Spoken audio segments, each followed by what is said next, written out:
प्रश्न, निम्न में से लाल संवहनीय संयोजी उत्तक है। इनमें से लाल संवहनीय संयोजी उत्तक कौन सी है? तो ऑप्शन सी रुधिर। रुधिर रक्त की एक प्रकार का तरल संयोजी उत्तक है। रक्त का निर्माण लाल अस्थिमज्जा में होता है। यह भ्रूणावस्था में पलीहा में रक्त का निर्माण होता है। रक्त का पीएच मान 7.4 होता है। रुधिर लाल रंग का चिपचिपा सा जल से कुछ भारी, अपारदर्शी तथा इसे संवहनीय संयोजी उत्तक भी कहा जाता है। अगला प्रश्न, खाली स्थान उत्तक ग्रंथियों का निर्माण करते हैं। खाली स्थान उत्तक ग्रंथियों का निर्माण करते हैं, तो इसका होगा वाहिका उत्तक ग्रंथियों का निर्माण करते हैं। यह ग्रंथि कोशिकाओं का एक ऐसा समूह है जो शरीर के विकास के लिए अपर्याप्त हार्मोन व प्रोटीन का स्राव व संश्लेषण करती हैं। यहाँ से दूसरा पॉइंट, पादप उत्तक प्लांट टिश्यूज। प्रश्न, निम्नांकित चित्र ए और बी दोनों ही पौधों में पाए जाने वाले दृढ़ोत्तकों को दर्शाते हैं, फिर भी इनकी रचनाएं अलग क्यों हैं? ये दोनों जो हैं, ये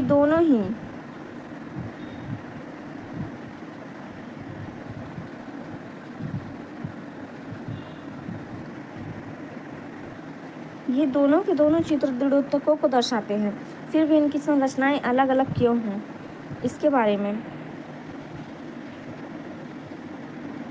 तो इसका आंसर है डी। ए अनुप्रस्थ काट, बी अनुदैर्ध्य काट। इसके बारे में प्रश्न में दिए गए चित्र ए और बी दोनों ही पौधों में पाए जाने वाले दृढ़ोत्तकों को दर्शाते हैं। ये दोनों ही दृढ़ोत्तकों को दर्शाते हैं, परंतु इनकी संरचनाएं अलग हैं, क्योंकि चित्र ए दृढ़ोत्तक के अनुप्रस्थ काट एवं बी दृढ़ोत्तक के अनुदैर्ध्य काट को प्रदर्शित करता है। ए जो है अनुप्रस्थ काट को प्रदर्शित करता है और बी जो है अनुदैर्ध्य काट को प्रदर्शित करता है। दृढ़ोत्तक की परिपक्व कोशिकाएं निर्जीव होती हैं। इसकी कोशिकाओं की भित्तियों पर लिग्निन नामक पदार्थ का जमाव होता है, जिससे कोशिका भित्ति अधिक मोटी हो जाती है। इसका काम पौधों को यांत्रिक शक्ति प्रदान करना है। यह दो प्रकार के होती हैं, दृढ़ोत्तक रचे दृढ़ कोशिकाएं। गौरतलब है कि अनुप्रस्थ काट में दृढ़ोत्तक रेशों का आकार बहुभुज या आयताकार या गोल हो सकता है तथा दृढ़ कोशिकाएं आकार में अनियमित एवं छोटी होती हैं। अगला प्रश्न, पुराने जाइलम में किस प्रकार के अपशिष्ट उत्पादों को संग्रहित किया जाता है? पुराने जाइलम में किस प्रकार के अपशिष्ट उत्पादों को संग्रहित किया जाता है? तो इसका आंसर है बी, रेजिन और गोंद। इसके बारे में पुराने जाइलम में रेजिन और गोंद जैसे अपशिष्ट उत्पादों का संग्रहित किया जाता है। जाइलम एक ऐसा अपशिष्ट जटिल उत्तक है जो संवहन बंडल के अंदर पाया जाता है। जाइलम जल संवहन में प्रमुख भूमिका अदा करता है। रसारोहण की क्रिया पौधों में जाइलम वाहिनियों के द्वारा होती है। अगला प्रश्न, पादपों में अपशिष्ट उत्सर्जन की प्रक्रिया के संबंध में इनमें से कौन सा कथन सही है? इसमें पूछा है पादप अपशिष्ट उत्सर्जन में की प्रक्रियाओं के संबंध में इनमें से कौन सा कथन सही है? तो वो है डी। कुछ पौधों में अपशिष्ट उत्पाद रॉल के रूप में संचित होते हैं। रॉल के रूप में संचित होते हैं। रॉल का मतलब होता है रेजिन। इसके बारे में पादपों की अपशिष्ट उत्सर्जन प्रक्रिया के अंतर्गत कुछ पौधों में अपशिष्ट उत्पाद रॉल के रूप में संचित होते हैं। पादप मिट्टी के अपशिष्ट पदार्थों का उत्सर्जन करते हैं। ऑक्सीजन प्रकाश संश्लेषण का एक ऐसा उत्पाद है। अगला प्रश्न, एक कटी हुई टहनी को रंगीन पानी में रखा जाता है, जैसा कि नीचे दिए गए चित्र में दिखाया गया है। कुछ घंटों के बाद जब टहनी काट दी जाएगी तो वह कैसी दिखेगी? इन्हीं चित्रों के बारे में बोला गया है, तो फिर इसका आंसर होगा ए। चित्र ए की तरह एक कटी हुई टहनी को रंगीन पानी में रखा जाता है, जैसा कि नीचे दिए गए चित्र में दिखाया गया है। कुछ घंटों के बाद जब टहनी काट दी जाएगी तो वह चित्र एक ही तरह दिखेगी। अगला प्रश्न,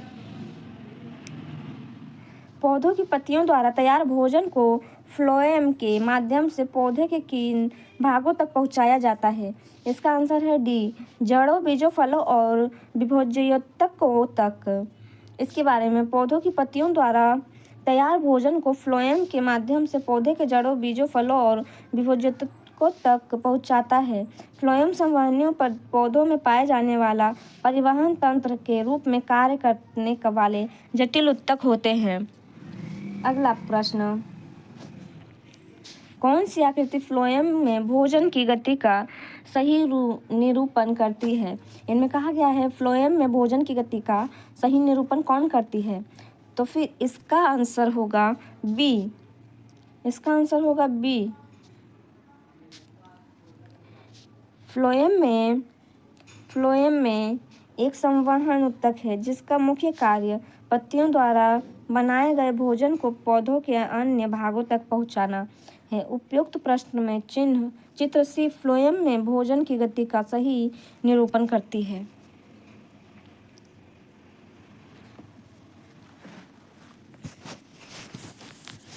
इसका आंसर होगा बी। इसका आंसर होगा बी। फ्लोएम एक संवहन ऊतक है जिसका मुख्य कार्य पत्तियों द्वारा बनाए गए भोजन को पौधे के अन्य भागों तक पहुंचाना है। उपयुक्त प्रश्न में चित्र सी फ्लोएम में भोजन की गति का सही निरूपण करती है। अगला प्रश्न, इनमें से किस प्रकार की कोशिकाएं पादपों में संवहनी ऊतक का भाग नहीं है? इसमें पूछा है भाग नहीं है, तो इसमें होगा ए, कोलेनकाइमा। कोशिकाएं पादपों में संवहनी ऊतक का भाग नहीं होती हैं। ये कोशिकाएं संवहनी ऊतक को समर्थन प्रदान करती है तथा यांत्रिक चोट के खिलाफ पौधों को सुरक्षा प्रदान करती है। कोलेनकाइमा जीवित कोशिकाएं हैं। इनमें सेल्यूलोज की कोशिका भित्ति होती है। अगला प्रश्न,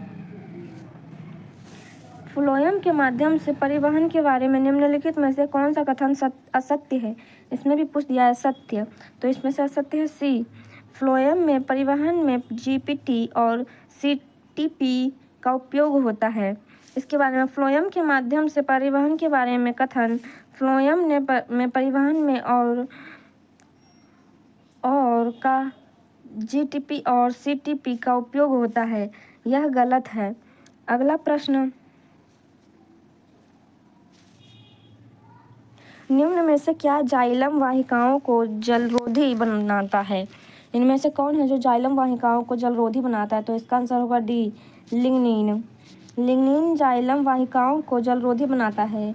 लिग्निन का एक महत्वपूर्ण कार्बनिक बहुलक है जो कुछ विशिष्ट कोशिकाओं की कोशिका भित्ति में प्रचुर मात्रा में होता है। इसके कई जैविक कार्य हैं, जैसे जल परिवहन, यांत्रिक समर्थन और विभिन्न तनावों का प्रतिरोध आदि। अगला प्रश्न, पौधे अपने अपशिष्ट उत्पादों को किन विभिन्न भागों में संग्रहित करते हैं? इसका आंसर होगा डी, आंसर डी, पत्तियों, रसधानियों और पुराने जाइलम में। इसके बारे में, पौधे अपने अपशिष्ट उत्पादों को विभिन्न भागों जैसे पत्तियों, रसधानियों और पुराने जाइलम में संग्रहित करते हैं। तना, छाल, रसधानियों, पत्ते आदि इन अपशिष्ट उत्पादों को उनकी बाहरी परत की ओर स्थानांतरित करते हैं। पौधे इन्हें अस्थायी रूप में संग्रहित करते हैं। अगला प्रश्न, फ्लोएम पौधे का रस संवहनी ऊतक होता है जो खाली स्थान का परिवहन करता है। इसका आंसर होगा डी, पोषकों। इसके बारे में, फ्लोएम पौधे का संवहनी ऊतक होता है जो पोषकों का परिवहन करता है, जबकि जाइलम द्वारा जल और उसमें खुले लवणों का संवहन होता है। फ्लोएम सजीव ऊतक है जिसमें मुख्यतः चलनी नलिकाएं होती है। अगला प्रश्न, निम्नलिखित में से किसकी उपस्थिति जटिल पादपों का एक विशिष्ट गुण है जिससे जिनसे स्थल या वातावरण में उनके अस्तित्व को संभव बनाता है। तो इसका आंसर है सी, संवहनी ऊतक। उपस्थित जटिल पादपों का एक विशिष्ट गुण है जिसमें स्थल या वातावरण में उनके अस्तित्व को संभव बनाया। उनके स्थलीय वातावरण, यहाँ पे होगा स्थलीय वातावरण में उनके अस्तित्व को संभव बनाया जाता है। संवहनी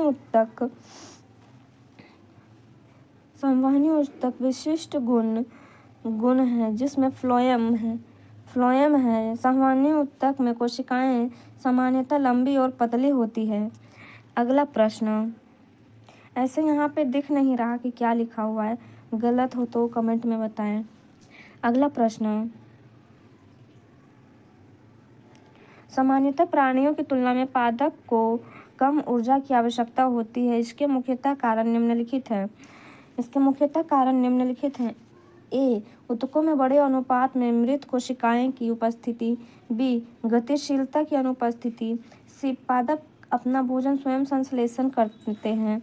डी, श्वसन के दौरान पादप O2 मुक्त करते हैं। तो इसका आंसर होगा बी, ई और बी। पादप ऊतकों में बड़े अनुपात में मृत कोशिकाओं की उपस्थिति तथा गतिशीलता की अनुपस्थिति सामान्य प्राणियों की तुलना में पादपों के कम ऊर्जा की आवश्यकता का कारण है। अगला प्रश्न, निम्नलिखित में से कौन से उत्सर्जी पादप पौधों के पुराने जाइलम में संग्रहित होता है? तो इसका आंसर होगा ए, राल।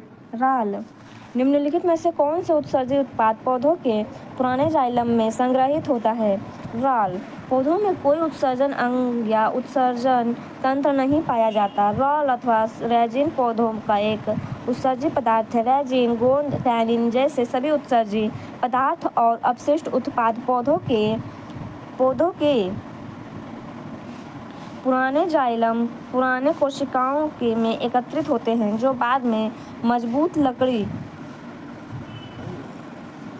लकड़ी यहाँ पे दिख तो नहीं रहा। अगला प्रश्न,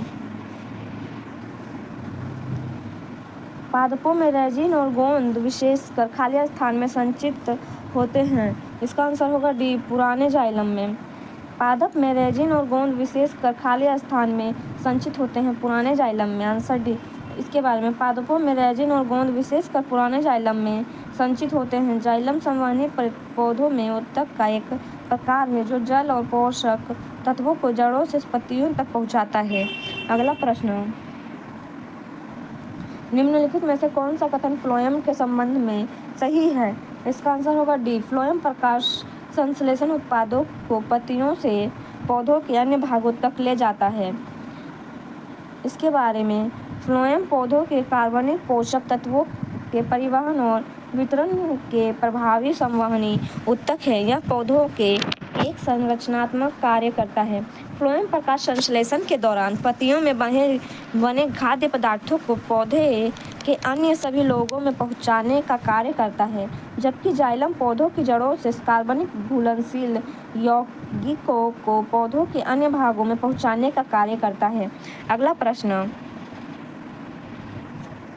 निम्नलिखित में से कौन सा प्रकाश संश्लेषण के उत्पादों का पत्तियों से पादप के अन्य भागों तक परिवहन करता है? इसका आंसर होगा डी, फ्लोएम। फ्लोएम प्रकाश संश्लेषण के उत्पादों का पत्तियों से पादप के अन्य भागों तक परिवहन करता है। यह पौधे में पाया जाने वाला जटिल ऊतक है।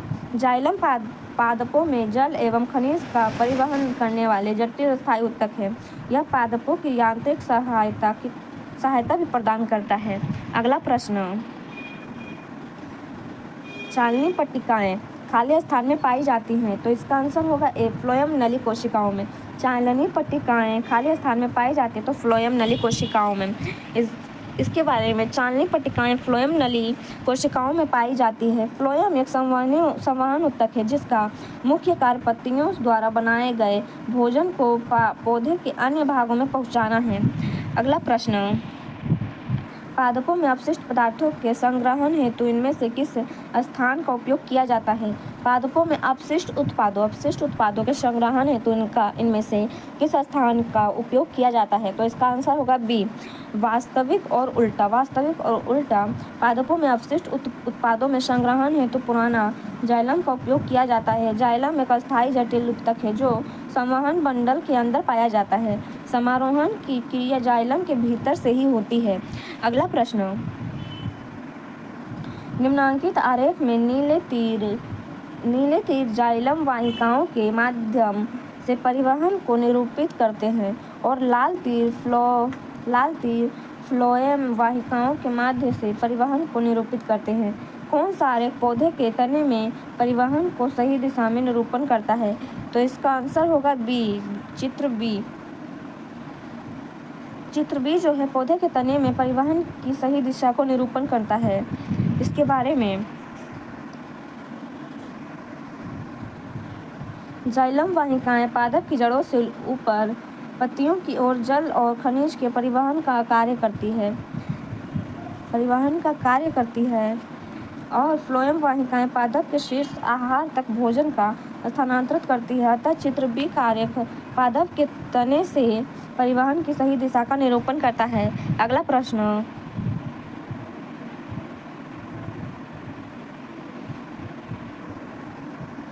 जाइलम का इनमें से कौन सा घटक जल के परिवहन में कार्य नहीं करता है? तो इसका आंसर होगा सी, जाइलम तंतु। जाइलम जटिल उत्तक का उदाहरण है। यह मूल से पानी तथा खनिज लवण को तने तक पत्तियों तक पहुंचाने के लिए एक संवहन उत्तक की तरह कार्य करता है। ये 4 उत्तक वाहिकाएं जाइलम तंतु तथा जाइलम पैरेन्काइमा से मिलकर बना है। जाइलम तंतु की भित्ति मोटी होती है और इसकी केंद्रीय गुहिया विलुप्त होती है। यह जल के परिवहन में कार्य नहीं करता। अगला प्रश्न, खाली स्थान रूट एपेक्स की लगातार विभाजित होने वाली कोशिकाओं द्वारा दर्शाया गया है। खाली स्थान रूट एपेक्स की लगातार विभाजित होने वाली कोशिकाओं द्वारा दर्शाया गया है। इसका आंसर होगा मेरिस्मेटिक विकास रूप एपेक्स की लगातार विभाजित होने वाली कोशिकाओं द्वारा दर्शाया गया है। विभोज्योत्तक उत्तक कोशिकाओं के ऐसे समूह होते हैं जिनमें विभाजित करने की क्षमता पाई जाती है। अगला प्रश्न, नारियल के छिलके में मौजूद कौन सा उत्तक उसे कठोर और दृढ़ बनाता है? नारियल के छिलके में मौजूद कौन सा उत्तक उसे कठोर और दृढ़ बनाता है? इसका आंसर होगा बी, स्क्लेरेन्काइमा उत्तक नारियल के छिलके में मौजूद होता है जो उसे कठोर और दृढ़ बनाता है। अगला प्रश्न, जाइलम के कौन से तत्व मृत कोशिकाओं में बने होते हैं और फिर भी पौधों में जाइल और खनिज के परिवहन के लिए उत्तरदायी होते हैं? इसका आंसर होगा सी, वाहिनिका और वाहिका। इसके बारे में, जाइलम 4 अलग अलग प्रकार के कोशिकाओं से बना होता है अर्थात वाहिकाएं, जाइलम तंतु और दारू मृदुत्तक। जाइलम पैरेन्काइमा जाइलम का एकमात्र जीवित तत्व है, बाकी सभी मृत होते हैं। अगला प्रश्न,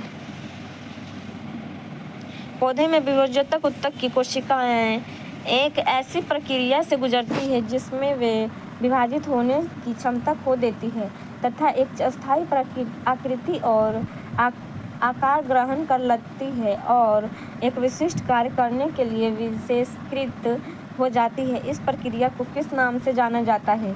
इसका आंसर है विभेदन। पौधे में विभेदन एक ऐसी प्रक्रिया है जिसके द्वारा विभोज्योत्तक उत्तक की कोशिकाएं एक ऐसी प्रक्रिया से गुजरती है जिसमें वे विभाजित होने की क्षमता खो देती है और एक अस्थायी आकृति और आकार ग्रहण कर लेती है। उदाहरणार्थ श्वास नली तत्वों के निर्माण के समय प्रोटोप्लाज्म का खो जाना। अगला प्रश्न, एक लंबा वृक्ष अपने अवशिष्ट उत्पादों को कहाँ संग्रहित करता है? एक लंबा वृक्ष अपने अवशिष्ट उत्पादों को कहाँ संग्रहित करता है? इसका आंसर है ए, पुराने जाइलम में।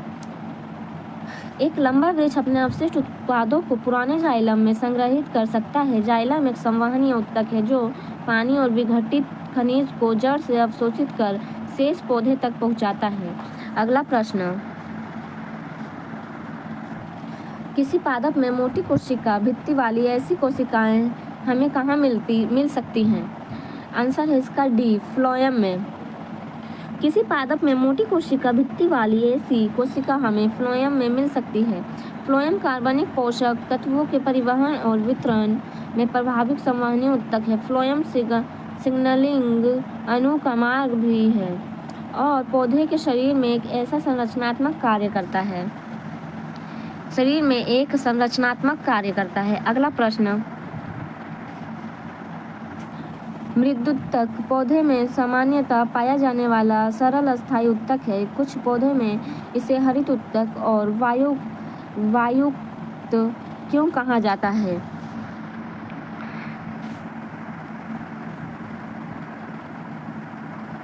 यह तो आंसर बहुत बड़ा है इसके बारे में। इसका सही आंसर है ए, हरित ऊतक। इनमें प्रकाश संश्लेषण के लिए क्लोरोफिल पाया जाता है। इनमें वायु अवकाश पौधों में होते हैं और ये तैरने में उनकी सहायता करते हैं। इसके बारे में इसका आंसर है ए।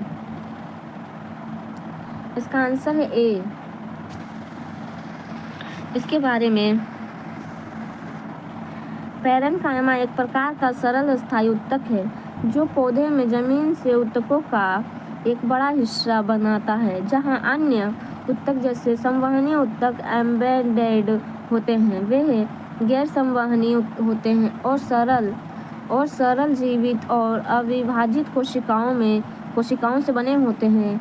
क्लोरेन्काइमा विशिष्ट पैरेन्काइमा है जिसमें क्लोरेन्काइमा वर्णक होते हैं और पैरेन्काइमा विशेष पैरेन्काइमा होते हैं जिनमें बड़े वायु स्थान होते हैं और इस प्रकार पौधे को तैरने में मदद करते हैं। अगला प्रश्न, पौधों द्वारा उत्सर्जित होने वाले अपशिष्ट उत्पाद गोंद और रोल पौधे के किस भाग में संग्रहित होते हैं? तो इसका आंसर है सी, पुराने जाइलम में। इसके बारे में पौधे द्वारा उत्सर्जित होने वाले अपशिष्ट उत्पाद गोंद और रोल पौधे में पुराने जाइलम में संग्रहित होते हैं। जाइलम पादपों में पाया जाने वाला संवहनी ऊतक है। जाइलम पादपों में जल के संवहन में प्रमुख भूमिका निभाता है। अगला प्रश्न, निम्नांकित चित्र पौधे में फ्लोएम ऊतक की एक काट को दर्शाता है। कौन सा नामांकन छिद्रित दीवारों वाले उस भाग को दर्शाता है जो परिवहन में सहायक है?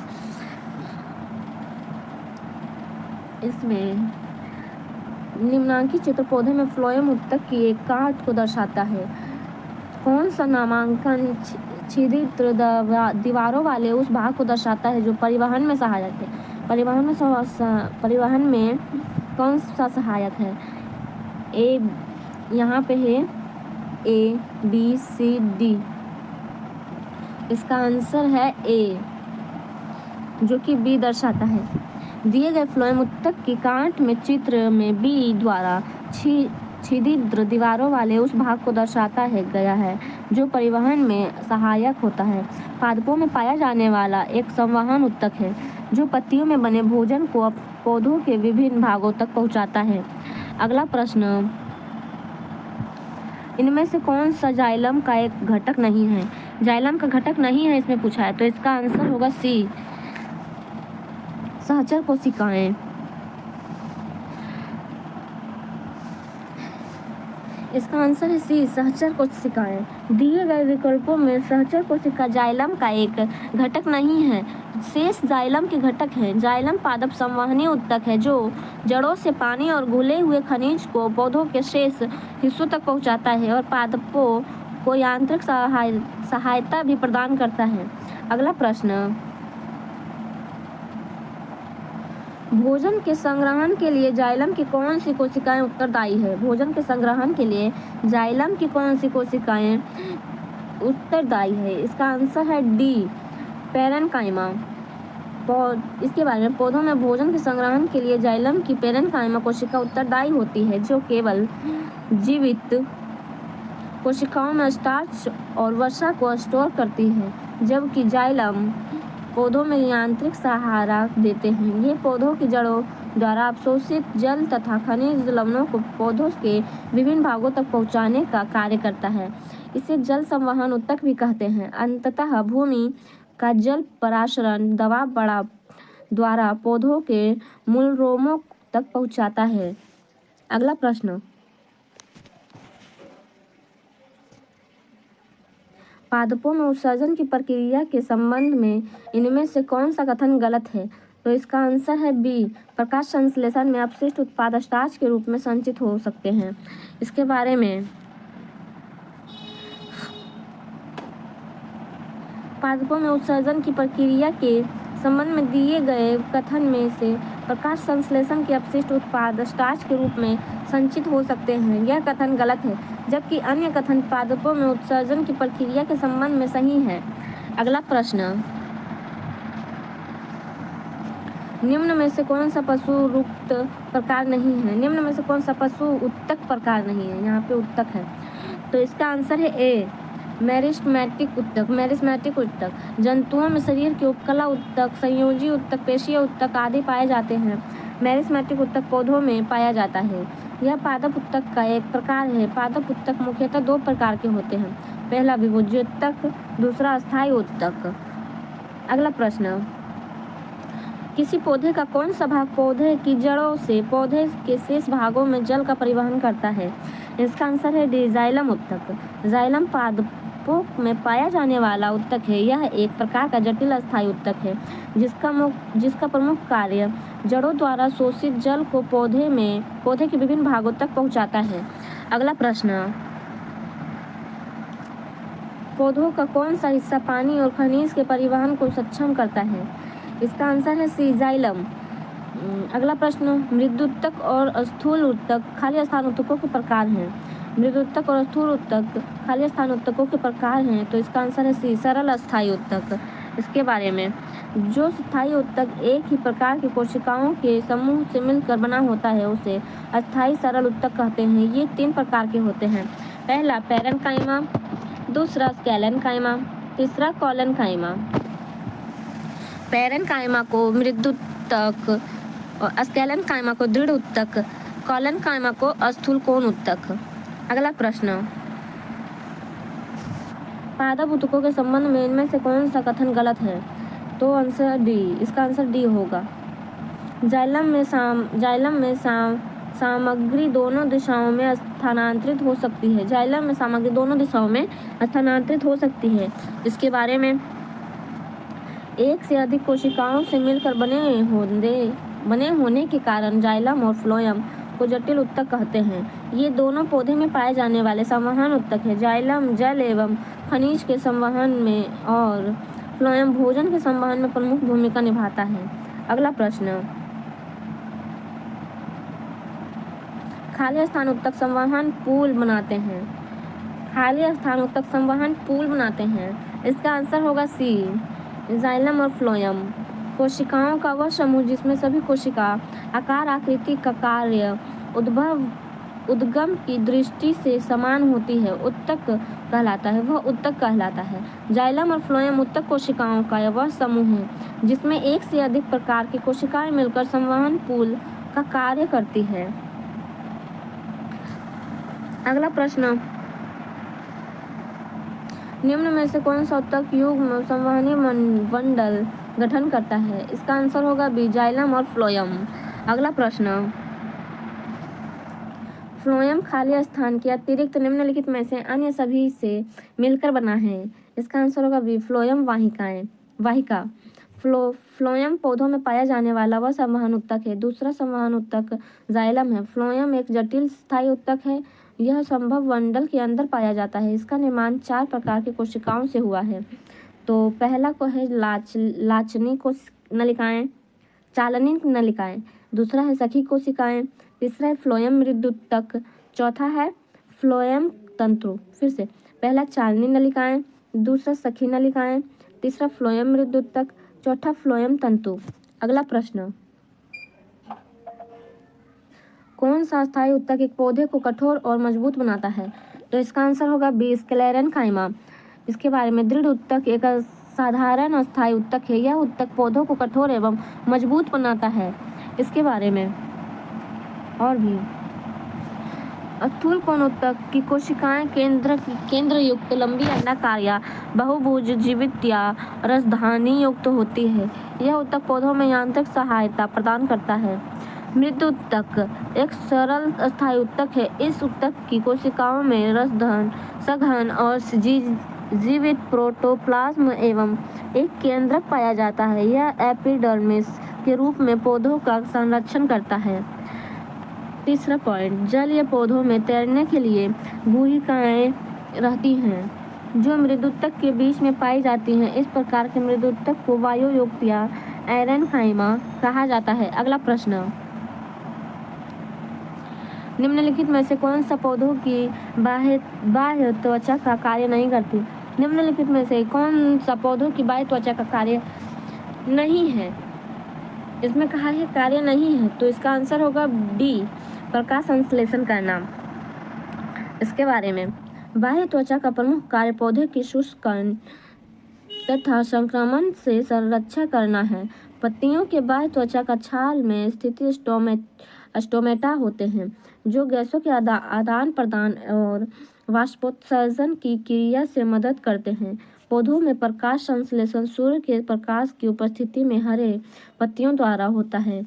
अगला प्रश्न, अस्थायी उत्तक के निर्माण के लिए एक स्थायी संरचना आकार का क्रिया अपनाने की प्रक्रिया को क्या कहा जाता है? इसका आंसर है ए, विभेदन। अस्थायी उत्तक के निर्माण के लिए एक अस्थायी संरचना आकार और क्रिया अपनाने की प्रक्रिया को विभेदन कहा जाता है। लगातार विभेदन के माध्यम से जीव के शरीर में वृद्धि होती है। अगला प्रश्न,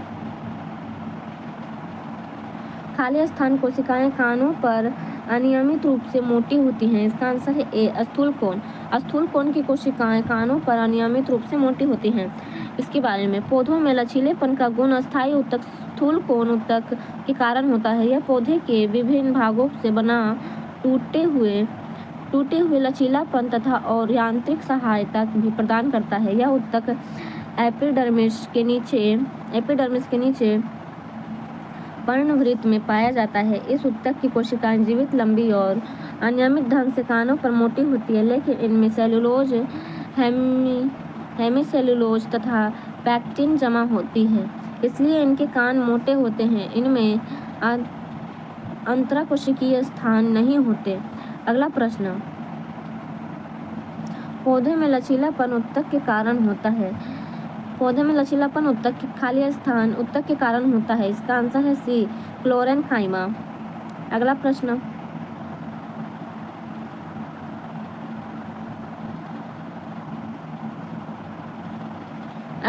निम्नलिखित में से किन उत्तकों में कोशिकाएं जीवित होती हैं, लंबी और कोनों पर अनियमित रूप से स्थूल होती हैं?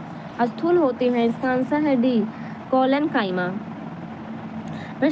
अगला प्रश्न, कोलेनकाइमा उत्तक की कोशिकाएं खाली स्थान से कोनों पर मोटी होती हैं। इसका आंसर है सी, सेलुलोज और पैक्टिन।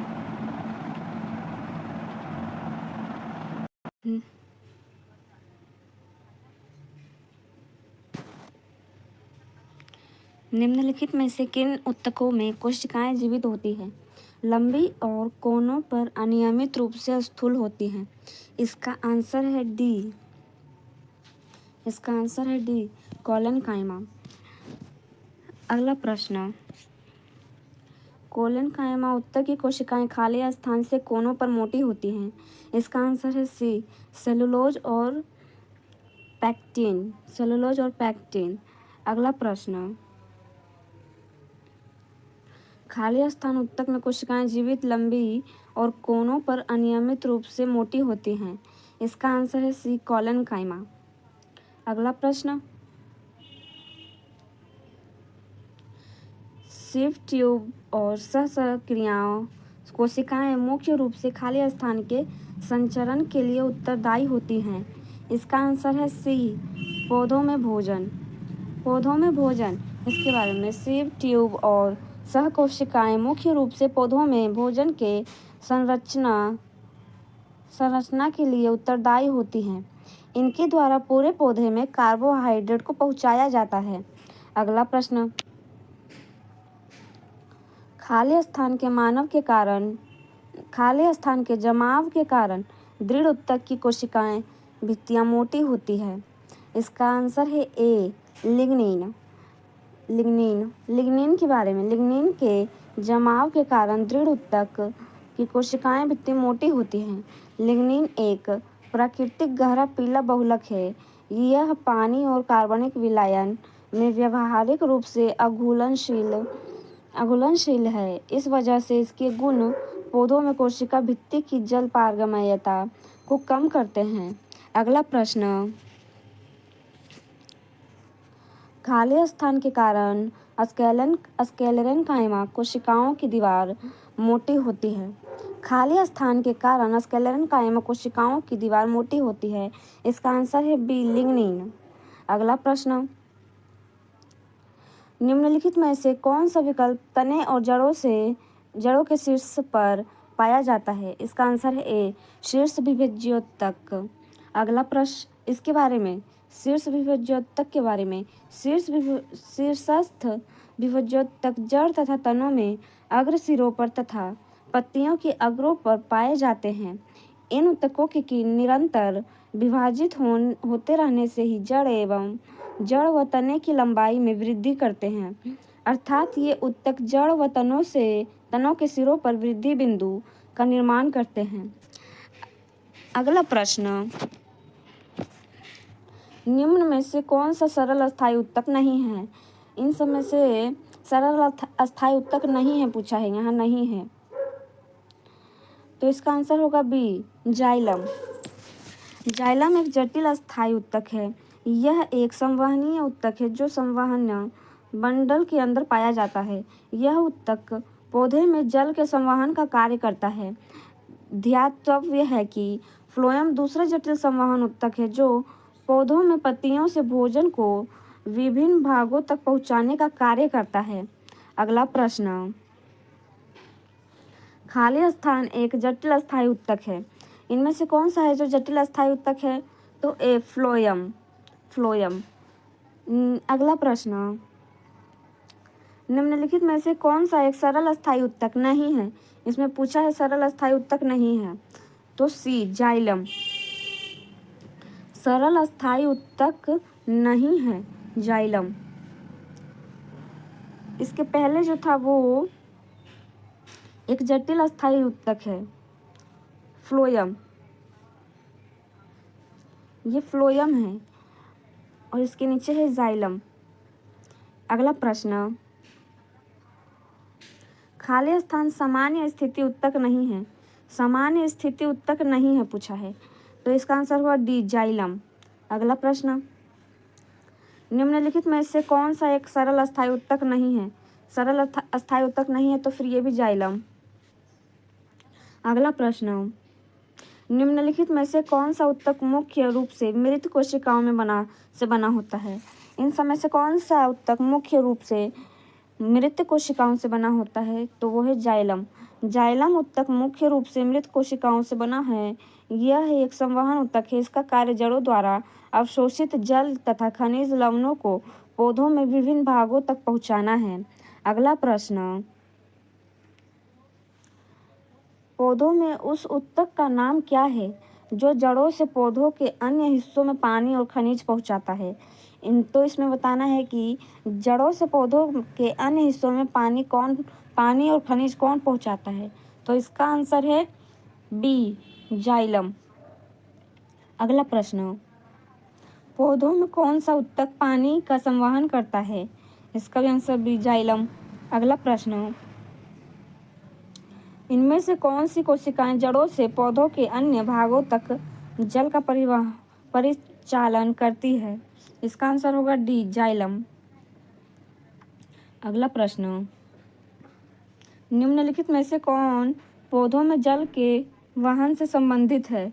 इसका भी जाइलम। जाइलम उत्तक पौधों में जल के वहन से संबंधित है।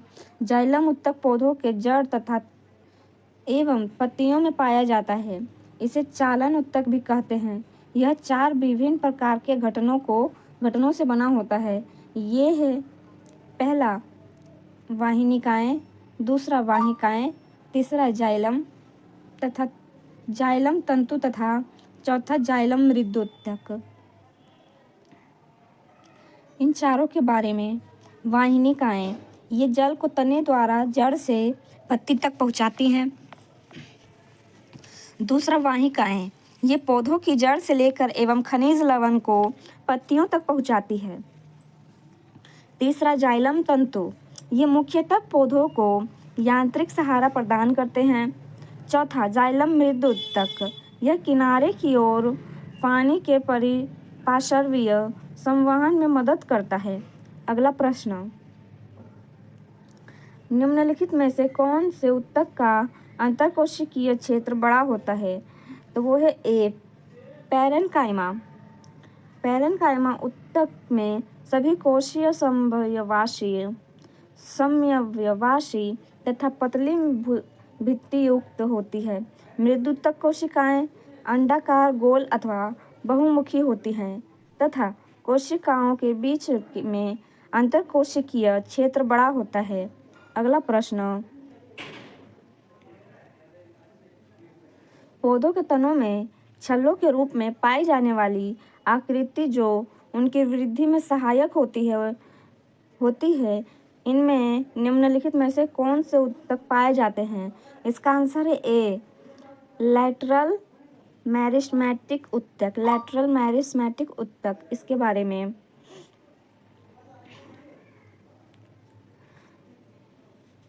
पार्श्व विभज्योतक उत्तक पादप में विभिन्न अंगों के अंदर लैटरल स्थिति में पाए जाते हैं। ये बेलनाकार होते हैं। इनके कारण पादपों की मोटाई में वृद्धि होती है, जिसे द्वितीयक वृद्धि कहते हैं।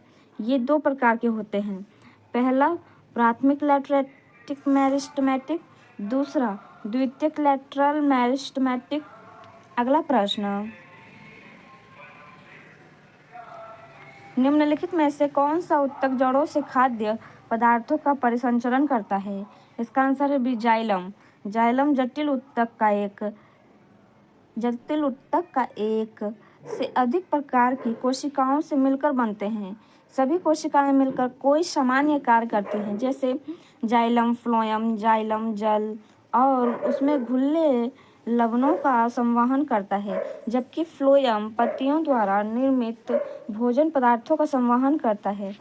अगला प्रश्न, खाली स्थान।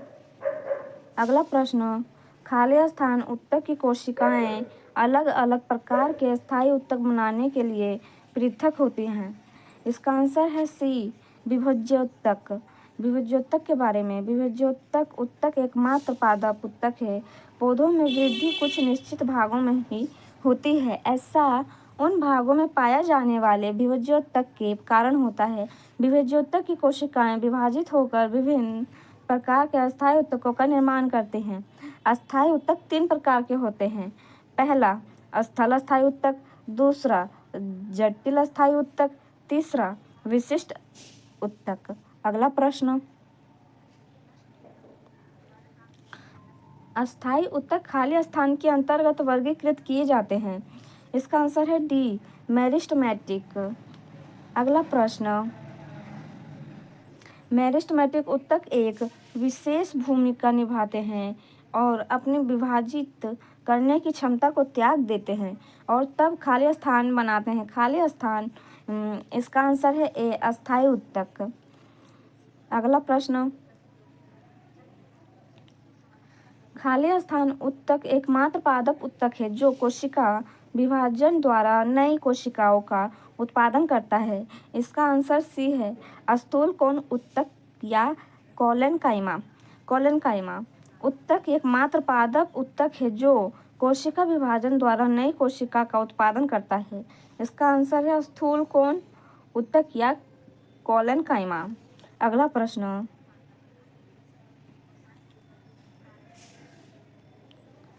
रूट टिप या शूट टिप में कौन सा उत्तक पाया जाता है? रूट टिप या शूट टिप में। इसका आंसर है डी, विभज्योतक उत्तक। पौधों इसके बारे में विभज्योतक के बारे में पौधों की वृद्धि केवल उनके कुछ निश्चित एवं विशेष भागों में ही होती है। ऐसा विभाजित होने वाले उत्तकों के कारण ही होता है। ऐसे विभाजित होने वाले उत्तक पौधों में वृद्धि वाले भागों में ही स्थित होते हैं। इस प्रकार के उत्तक को विभज्योतक उत्तक कहते हैं। ये उत्तक 3 प्रकार के होते हैं।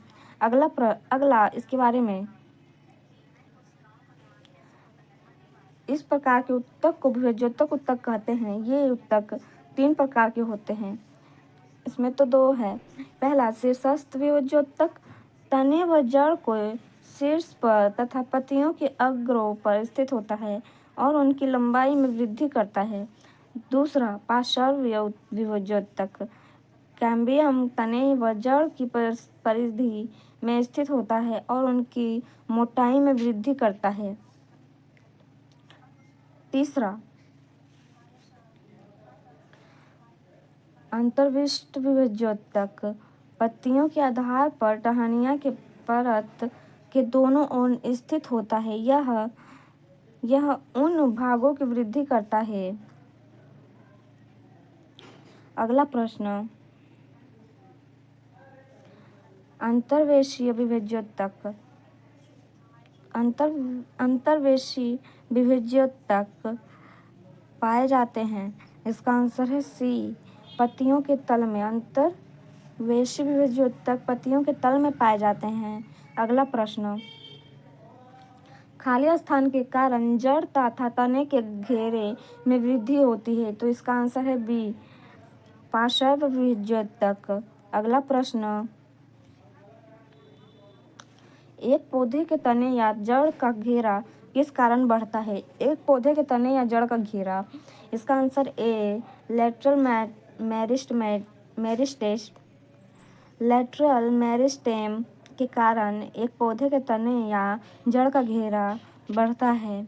अगला प्रश्न, तने या जड़ का घेरा खाली स्थान के कारण बढ़ता है।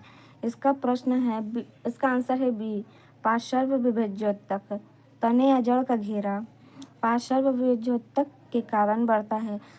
अग्रस्थ मेरिस्टेम खाली स्थान के शीर्षक पर पाया जाता है। इसका आंसर होगा ए, तना और जड़ें। अगला प्रश्न, पौधों में प्राथमिक वृद्धि इसमें होती है। ए, लंबवत विभज्योतक, बी, पार्श्व विभज्योतक, सी, अंतर्वेशी विभज्योतक, डी, शीर्ष विभज्योतक। इसका सही आंसर है बी, सी और डी में। इसके बारे में पौधों में वृद्धि मुख्यतः सक्रिय कोशिका विभाजन वाले विशेष क्षेत्रों तक ही सीमित होती है। इस क्षेत्र को मेरिस्टेमेट कहते हैं। पौधों में विभिन्न प्रकार के मेरिस्टेमेट मूल तथा तने के शीर्ष पर होते हैं। ये प्राथमिक उत्तक बनाते हैं। इन्हें शीर्षस्थ मेरिस्टेमेट कहते हैं। जब मेरिस्टेमेट स्थायी उत्तकों के बीच होता है तब उसे अंतर्वेशी मेरिस्टेमेट कहते हैं। अंतर्वेशी मेरिस्टेमेट और शीर्षस्थ विभज्योतक दोनों ही प्राथमिक वृद्धि के लिए जिम्मेदार हैं। अगला प्रश्न,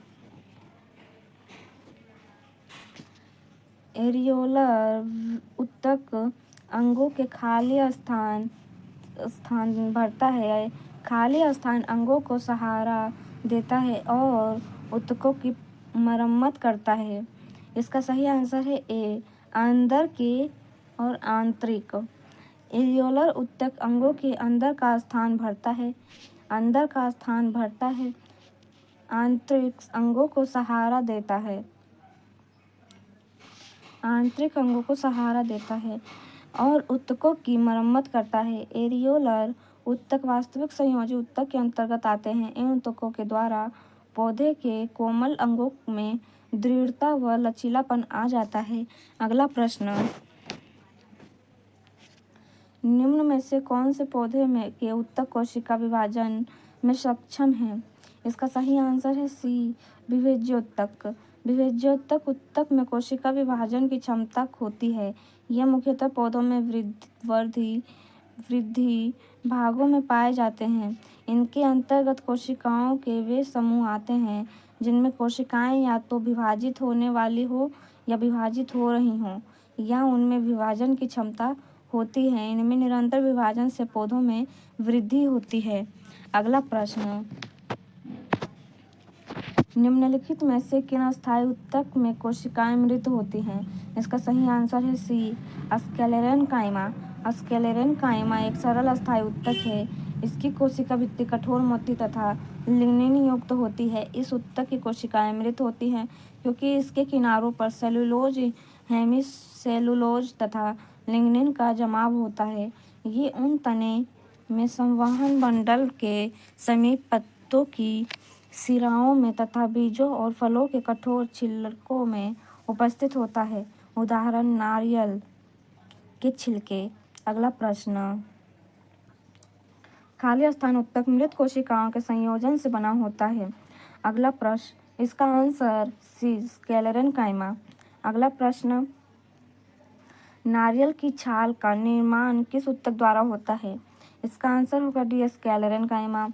किस प्रकार के उत्तक नारियल का भूसी बनाता है? किस प्रकार का उत्तक नारियल का भूसी बनाता है? इसका आंसर सी, स्क्लेरेनकाइमेट्स फाइबर। अगला प्रश्न, खाली स्थान उत्तक का निर्माण मृत कोशिकाओं के संयोजन में होता है। इसका आंसर है स्क्लेरेनकाइमा। अगला प्रश्न, खाली स्थान की कोशिकाएं मृत होती है। खाली स्थान की कोशिकाएं मृत होती है। इसका आंसर होगा बी, दृढ़ उत्तक। अगला प्रश्न, निम्न में से किस उत्तक में कठोर कोशिका भित्ति पाई जाती है? इसका आंसर सी, स्क्लेरेनकाइमा। अगला प्रश्न, वनस्पति उत्तक का खाली स्थान परिपक्वता पर जीवित प्रोटोप्लाज्मा धारण नहीं करता यहाँ पूछा है, तो होगा सी, दृढ़ उत्तक। वनस्पति उत्तक का दृढ़ उत्तक परिपक्वता पर जीवित प्रोटोप्लाज्म धारण नहीं करता। अगला प्रश्न, साधारण अस्थायी उत्तक के 3 प्रकार हैं। पहला, तो इसका आंसर होगा सी, पैरेन्काइमा, कोलेनकाइमा और स्क्लेरेनकाइमा। पैरेन्काइमा, कोलेनकाइमा और स्क्लेरेनकाइमा। इसके बारे में, संरचना के आधार पर अस्थायी उत्तक 2 प्रकार के होते हैं। पहला, सरल अस्थायी उत्तक। दूसरा, जटिल अस्थायी उत्तक। सरल अस्थायी उत्तक का सामान्य कोशिकाओं के बने होते हैं। पहला अस्थायी उत्तक सामान्य कोशिकाओं के बने होते हैं। इसके 3 प्रकार होते हैं। पहला, पैरेन्काइमा। दूसरा, कोलेनकाइमा। तीसरा, स्क्लेरेनकाइमा। पैरेन्काइमा को मृत उत्तक, कोलेनकाइमा को स्थूलकोण उत्तक, स्क्लेरेनकाइमा को दृढ़ उत्तक। अगला प्रश्न, किस प्रकार के उत्तक में एक समान कार्य करने वाली विभिन्न प्रकार की कोशिकाएं होती है? इसका उत्तर है बी, जटिल उत्तक। एक ही प्रकार के विशेष कार्य करने वाले विभिन्न प्रकार के कोशिकाओं का समूह जटिल उत्तक कहलाता है। जाइलम और फ्लोएम जटिल उत्तक के उदाहरण हैं। अगला प्रश्न, पादप कोशिका भित्ति किससे बनी होती है? इसका आंसर ए, सेलुलोज और पैक्टिन से। इसके बारे में, पादप कोशिका भित्ति सेलुलोज और पैक्टिन से बनी होती है। कोशिका के अध्ययन का साइटोलॉजी कहा जाता है। कोशिका के अध्ययन को साइटोलॉजी कहा जाता है। कोशिका भित्ति केवल पादप कोशिकाओं में पाई जाती है। अगला प्रश्न, पौधों में फ्लोएम का क्या कार्य होता है? पौधों में फ्लोएम का क्या कार्य होता है? तो इसका आंसर ए, खाद्यों का प्रवाह करना। प्रवाह मतलब कि फ्लोएम या बास्ट पौधों की जड़ तना एवं पत्तियों में पाया जाता है। यह पत्तियों द्वारा तैयार भोज्य पदार्थों को पौधों के विभिन्न भागों तक पहुंचाता है। यह एक संचायक उत्तक है जो पौधों को यांत्रिक संचयन प्रदान करता है। अगला प्रश्न, पौधों के सभी भागों में भोजन पहुंचाता है। पौधों के सभी भागों में भोजन पहुंचाता है, तो ये कौन पहुंचाता है? B phloem. इसका आंसर होगा बी फ्लोएम। अगला प्रश्न, पौधों में फ्लोएम खाली स्थान के परिवहन के लिए उत्तरदायी है। इसका आंसर होगा ए भोजन। पौधों में फ्लोएम भोजन के परिवहन के लिए उत्तरदायी है। अगला प्रश्न, खाली स्थान में पतली कोशिका भित्ति के साथ उपेक्षाकृत अवशिष्ट कोशिकाएं होती है। इसका बी होगा आंसर पैरेन्काइमा में। मृदुतक एक जीवित सरल अस्थायी उत्तक है तथा पतली कोशिका भित्ति होती है जो सेलुलोज से बनी होती है। इसके जीवद्रव्य में प्रायः एक बड़ी केंद्रीय रिक्तिका होती है। इसकी कोशिका प्रायः समव्यासी या विभिन्न आकारों की होती है। कोशिकाओं के मध्य अंतः क्रियात्मक अंतरकोशिकीय स्थान तथा हरित लवक पाए जाते हैं। ये सामान्यतः जल, भोजन पदार्थ आदि का संचय करती है। अगला प्रश्न, खाली स्थान में कोशिकाओं को ढीला पैक किया जाता है ताकि बड़े अंतः क्रियात्मक रिक्त स्थान मिल सके। इसका आंसर है सी ए मृदुतक। अगला प्रश्न, खाली स्थान में पतली कोशिका भित्ति के साथ उपेक्षाकृत गैर विशिष्ट कोशिकाएं होती है। इसका आंसर ए होगा पैरेन्काइमा। अगला प्रश्न, अधिक अंतरकोशीय प्रसार के लिए खाली स्थान कोशिकाएं विरल रूप में संचरित होती हैं। इसका आंसर होगा डी पैरेन्काइमा। पैरेन्काइमा के बारे में, कोशिकाओं की कुछ परतें उत्तक के आधारीय पैकिंग का निर्माण करती हैं जिन्हें पैरेन्काइमा उत्तक कहते हैं, जो कि स्थायी उत्तक का एक प्रकार है। यह पतली कोशिका भित्ति वाली सरल कोशिकाओं का बना होता है। ये कोशिकाएं जीवित होती हैं। कुछ पैरेन्काइमा उत्तकों में फ्लोरीन पाया जाता है जिसके कारण प्रकाश संश्लेषण की क्रिया होती है।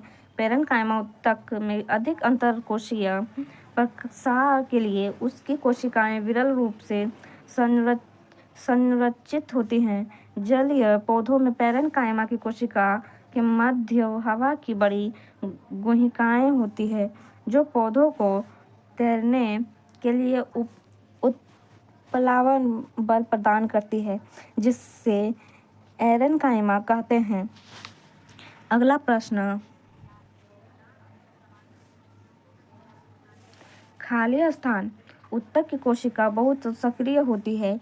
इनमें घने कोशिका द्रव्य, पतली कोशिका रस भित्तियां, मुख्य नाभिक और कम रिक्तिकाएं होती हैं।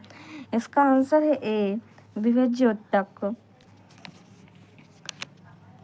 इसके बारे में, विभज्योतक उत्तक के अंतर्गत कोशिकाओं के वे समूह आते हैं जिसकी कोशिकाएं या विभाजित होने वाली होती हैं या विभाजित हो रही होती हैं या उनमें विभाजन की क्षमता होती है। ये पौधों के वर्धी भागों में पाई जाती है। इसके विशिष्ट लक्षण निम्न हैं। अब इसके लक्षण, पहला, ये गोल अंडाकार या बहुभुजाकार होती हैं। दूसरा, इसकी कोशिकाएं बहुत सक्रिय होती हैं। तीसरा, कोशिका द्रव्य, पतली कोशिका रस भित्तियां, मुख्य नाभिक और कम रिक्तिकाएं होती है। तीसरा, जीव द्रव्य संघन केंद्रक बड़े तथा राजधानी छोटी होती है। अगला प्रश्न, निम्न में से कौन सा उत्तक कोशिका विभाजन में सक्षम है? इसका आंसर बी सही है, विभज्योतक उत्तक। विभज्योतक उत्तक। अगला प्रश्न, विभिन्न प्रकार के अस्थायी उत्तक के निर्माण के लिए खाली स्थान उत्तक की कोशिकाओं को अलग किया जाता है। इसका सही आंसर है डी मेरिस्टेमेटिक। अगला प्रश्न, पादप उत्तक मुख्यतः दो प्रकार के होते हैं, खाली स्थान और खाली स्थान। पादप उत्तक मुख्यतः दो प्रकार के होते हैं, तो कौन कौन से? पहला, सरल अस्थायी उत्तक। दूसरा, जटिल अस्थायी उत्तक। ये गलत है। इसका आंसर सी सही है। क्या पूछा है? पादप उत्तक मुख्यतः दो प्रकार के होते हैं। पादप उत्तक, विभज्योत्तक उत्तक, अस्थायी उत्तक। अगला इसके बारे में, कोशिकाओं के समूह को उत्तक कहते हैं। पादप उत्तक दो प्रकार के होते हैं। पहला विभज्योत्तक उत्तक, दूसरा अस्थायी उत्तक। जिन उत्तकों में विभाजन की क्षमता होती है उन्हें विभज्योत्तक उत्तक कहते हैं। ये प्रमुख रूप से पौधों के वृद्धि भागों में पाए जाते हैं। अस्थायी उत्तक कोशिकाओं के ऐसे समूह हैं जिनमें विभाजन की क्षमता का अभाव होता है। इसके द्वारा ही पौधों को यांत्रिक अवलंबन मिलता है। ये मुख्यतः बहुवर्षीय पौधों में पाए जाते हैं। अगला प्रश्न, निम्न में से कौन सा अस्थायी उत्तक का एक उदाहरण है? तो इसका आंसर बी होगा, जाइलम। अस्थायी उत्तक की कोशिकाएं प्रायः अधिक विभक्त नहीं होती। अस्थायी उत्तक जिनसे कोशिका की रचना होती है तथा उनके कार्य एक समान होते हैं उन्हें सरल उत्तक कहते हैं। अस्थायी उत्तक जिनमें विभिन्न प्रकार की कोशिकाएं होती हैं उन्हें जटिल उत्तक कहते हैं। जाइलम एक अस्थायी जटिल उत्तक है। अगला प्रश्न, निम्न में से कौन जाइलम का प्रकार नहीं है? इनमें से कौन सा है जो जाइलम का प्रकार नहीं है? तो इसका आंसर है बी, सिव ट्यूबर। इसके बारे में, जाइलम एक प्रकार का संवहन उत्तक है। इसका प्रमुख कार्य जल और खनिजों का अवशोषण कर पौधों के पत्तियों तक पहुंचाना होता है। इसमें 4 प्रमुख कोशिकाएं होती है। पहला वाहिनिकाएं, दूसरा वाहिकाएं, तीसरा जाइलम मृदुत्तक, चौथा जाइलम तंतु। इसके बारे में, इनमें से सिर्फ ट्यूबर भिन्न है। यह दारू में पाया जाता है। दारू का प्रमुख कार्य पत्तियों द्वारा निर्मित भोजन को पौधों में विभिन्न भागों तक पहुंचाना। अगला प्रश्न, कौन सा उत्तक पौधों के प्रकाश संश्लेषण हिस्सों से सामग्री के परिवहन में मदद करता है? इसका आंसर है ए, फ्लोएम। पौधों में 2 प्रकार के चालन उत्तक पाए जाते हैं जिनमें एक जाइलम है और दूसरा फ्लोएम है। जाइलम उत्तक का मूल कार्य जड़ से तने तक पत्तियों तक पानी एवं शोषण तत्वों, खनिज, लवण इत्यादि का परिवहन करता है, जबकि फ्लोएम उत्तक पौधों के प्रकाश संश्लेषक हिस्सों में तैयार सामग्री को पौधों के सभी भागों तक पहुंचाते हैं। अगला प्रश्न, दृढ़ उत्तक खाली स्थान से बना है। दृढ़ उत्तक किससे बना है? तो ये बना है निर्जीव कोशिकाओं से। इसका आंसर भी सही है। इसके बारे में, दृढ़ उत्तक निर्जीव कोशिकाओं से बने होते हैं। यह उत्तक पौधों के तनों, पत्तियों के सिरे, फलों तथा बीजों के बीजावरण में पौधे पाए जाते हैं। जिन पौधे में रेशे उत्पन्न होते हैं उन्हें यह उत्तक प्रचुर मात्रा में पाए जाते हैं। अगला प्रश्न, रेगिस्तानी पौधों की बाह्य त्वचा में काले स्थान की एक मोटी मोमी परत होती है। इसका आंसर बी होता है, क्यूटिक। रेगिस्तान पौधों में बाह्य त्वचा में क्यूटिक की एक मोटी मोमी परत होती है। इसके बारे में, रेगिस्तान पौधों की बाह्य त्वचा में क्यूटिक की एक मोटी मोम जैसी परत होती है जो वाष्पीकरण की दर को कम करती है, जिससे पौधे अपना जल स्तर बनाए रखते हैं तथा सूखते नहीं हैं। क्यूटिक पौधों के बाहरी आवरण को ढक लेता है तथा जल प्रतिरोधी के रूप में कार्य करता है। अगला प्रश्न, वृक्षों में सामग्री के परिवहन में सहायक उत्तकों को क्या कहा जाता है? संवहनी उत्तक। इसका आंसर बी सही है। पादप उत्तक में अस्थायी उत्तक के 2 भाग होते हैं, सरल उत्तक, दूसरा जटिल उत्तक। जिनमें सरल उत्तक का कार्य भोजन का निर्माण करना एवं यांत्रिक सहायता प्रदान करना तथा जटिल उत्तक में जाइलम एवं फ्लोएम उत्तक पाए जाते हैं जिन्हें संवहन उत्तक कहते हैं। इसका कार्य जल एवं खाद्य पदार्थों को पौधों के अन्य अंगों में संवहन करना होता है। अगला प्रश्न, एक वृक्ष की बाहरी संरक्षी परत होती है, इस वलकहल वल्कल। वल्कल एक वृक्ष की बाहरी संरक्षी परत होती है वल्कल। वल्कल इसके बारे में अब वृक्ष की बाहरी छाल का वल्कल ही संरक्षी परत होती है। सेप या रस कैम्बियम परत तथा अंतःकोष्ठ के बीच में होता है। पित्त वृक्ष का केंद्रक होता है जिस पर वृक्ष का भोजन संग्रहित होता है। यह जो इसमें सारा चीज बताया गया है इसको एक बार पढ़ लेंगे। अगला प्रश्न, अब चौथा पॉइंट है इसमें जैव अणु इसके अंतर्गत है लिपिड, प्रोटीन, न्यूक्लिक अम्ल। प्रश्न, निम्न में से कौन सा जाइलम प्रोटीन का विखंडन करता है? निम्न में से कौन सा जाइलम प्रोटीन का विखंडन करता है? तो वो है पेप्सिन। इसका आंसर डी सही है।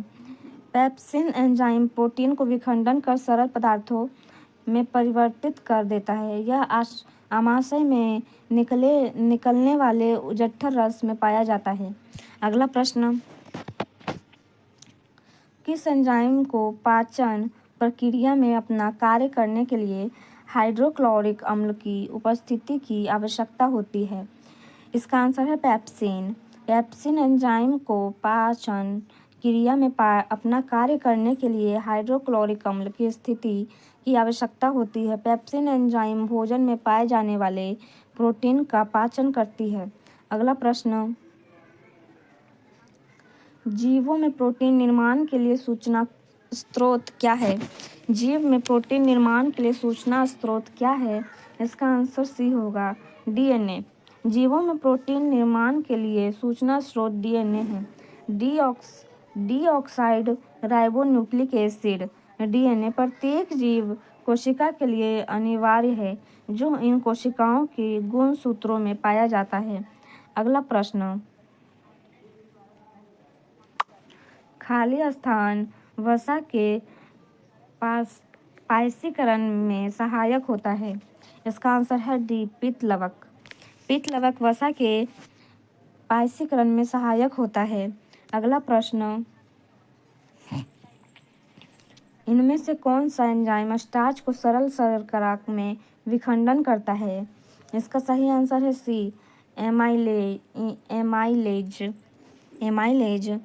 इसके बारे में, एमाइलेज एंजाइम स्टार्च को सरल शर्करा में विखंडित करता है। यह स्टार्च को ग्लूकोज और माइटोज शर्करा में विखंडित कर देता है। मानव लार के एमाइलेज नामक एंजाइम पाई जाती है। मानव लार में एमाइलेज नामक एंजाइम पाई जाती है। इसमें 3 पॉइंट है। पेप्सिन एंजाइम, ये 3 प्रकार के होते हैं, pepsin enzyme, lipase enzyme, trypsin enzyme. पहला पेप्सिन एंजाइम प्रोटीन पाचन एंजाइम है। लाइपेज एंजाइम में वसा पाचन एंजाइम। ट्रिप्सिन एंजाइम का श्रावण अग्न्याशय द्वारा होता है। यह भी प्रोटीन पाचन एंजाइम है। अगला प्रश्न, प्रोटीनों के अमीनो अम्ल में जटिल कार्बोहाइड्रेट के ग्लूकोज में और वसा के अम्लों और ग्लिसरॉल में अंतिम रूपांतरण के लिए जिम्मेदार एंजाइम खाली स्थान में उपस्थित होते हैं। इसका आंसर भी सही है, आंत्र रस। प्रोटीन के अमीनो अम्ल में जटिल कार्बोहाइड्रेटों के ग्लूकोज में और वसा के रूपांतरण के लिए ग्लिसरॉल में अंतिम रूपांतरण के लिए जिम्मेदार एंजाइम या आंत्र रस में उपस्थित होते हैं। अंततः प्रोटीन टूटकर एमिनो अम्लों में तथा वसीय अम्लों में और ग्लिसरॉल में परिवर्तित हो जाते हैं। अगला प्रश्न, नीचे दिए गए चित्र का ध्यानपूर्वक अध्ययन कीजिए। इसका ध्यानपूर्वक अध्ययन करें। निम्नलिखित में से कौन सा विकल्प नीले काले रंग को उपस्थिति के कारण ही सही व्याख्या करता है? इसका सही आंसर है डी, इसका सही आंसर है डी। आलू के रस में स्टार्च होता है जो आयोडीन मिलाने पर नीला काला हो जाता है। जो आयोडीन मिलाने पर नीला काला हो जाता है। आलू के मुख्य रूप से स्टार्च पाया जाता है। खाद्य सामग्री में स्टार्च की उपस्थिति का परीक्षण करने के लिए आयोडीन के घोल का उपयोग किया जाता है। जबकि खाद्य पदार्थ में आयोडीन का घोल डाला जाता है तो वह स्टार्च की उपस्थिति में नीले रंग में बदल जाता है। अगला प्रश्न, ग्लूकोज का रासायनिक सूत्र क्या है? ग्लूकोज का रासायनिक सूत्र C6H12O6 है। इसका आंसर सी सही है। ग्लूकोज सबसे सरल कार्बोहाइड्रेट है। ग्लूकोज सबसे सरल कार्बोहाइड्रेट है। इसका रासायनिक सूत्र C6H12O6 है। यह जल में घुलनशील हो जाता है। यह सजीवों की कोशिकाओं के लिए ऊर्जा का प्रमुख स्रोत है। अगला प्रश्न, प्रोटीन के अमीनो अम्लों में जटिल कार्बोहाइड्रेटों के ग्लूकोज में और वसा के वसा अम्लों और ग्लिसरॉल में अंतिम रूपांतरण के लिए जिम्मेदार एंजाइम खाली स्थान में उपस्थित होते हैं। इसका आंसर है डी, आंत्ररस। इसके बारे में, प्रोटीन के अमीनो अम्लों में जटिल कार्बोहाइड्रेटों के ग्लूकोज में और वसा के वसा अम्लों और ग्लिसरॉल में अंतिम रूपांतरण के लिए जिम्मेदार एंजाइम आंत्ररस में उपस्थित होते हैं। आंत्ररस में विभिन्न एंजाइम पाए जाते हैं। यह हल्के पीले रंग का होता है। अगला प्रश्न, कैसीन एक प्रोटीन है जो खाली स्थान में पाया जाता है। इसका सही आंसर है डी, दूध। प्रोटीन अमीनो अम्ल के यौगिक होते हैं। प्रकृति में 20 से 22 प्रकार के अमीनो अम्ल पाए जाते हैं।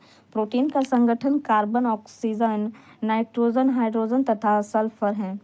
कैसीन एक प्रोटीन है जो दूध में पाया जाता है।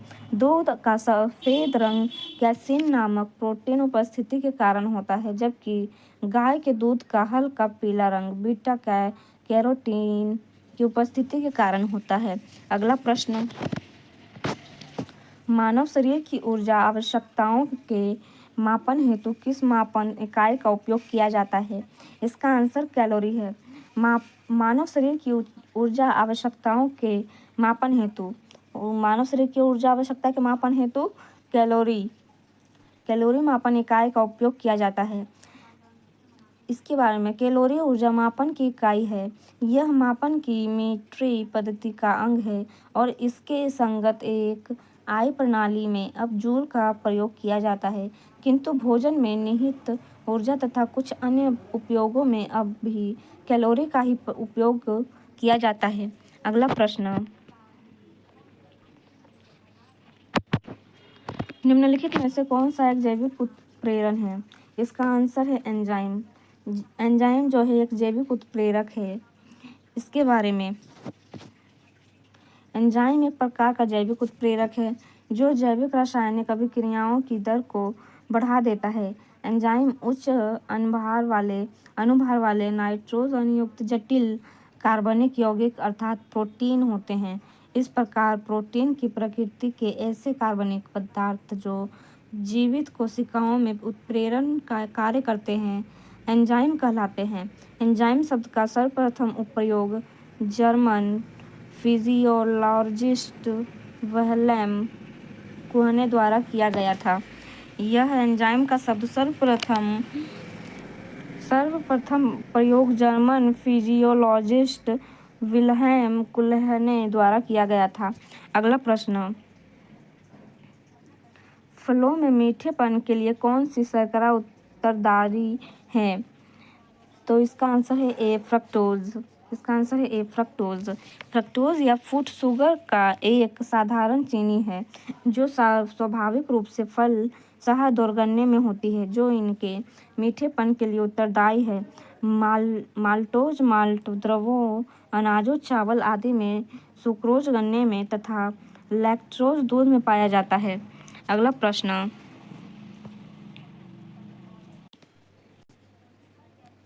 अगला प्रश्न, निम्नलिखित में से कौन सा तत्व एक बहुमुखी तत्व है जो सजीवों और हमारे द्वारा उपयोग की जाने वाली कई चीज़ों का आधार बनाता है?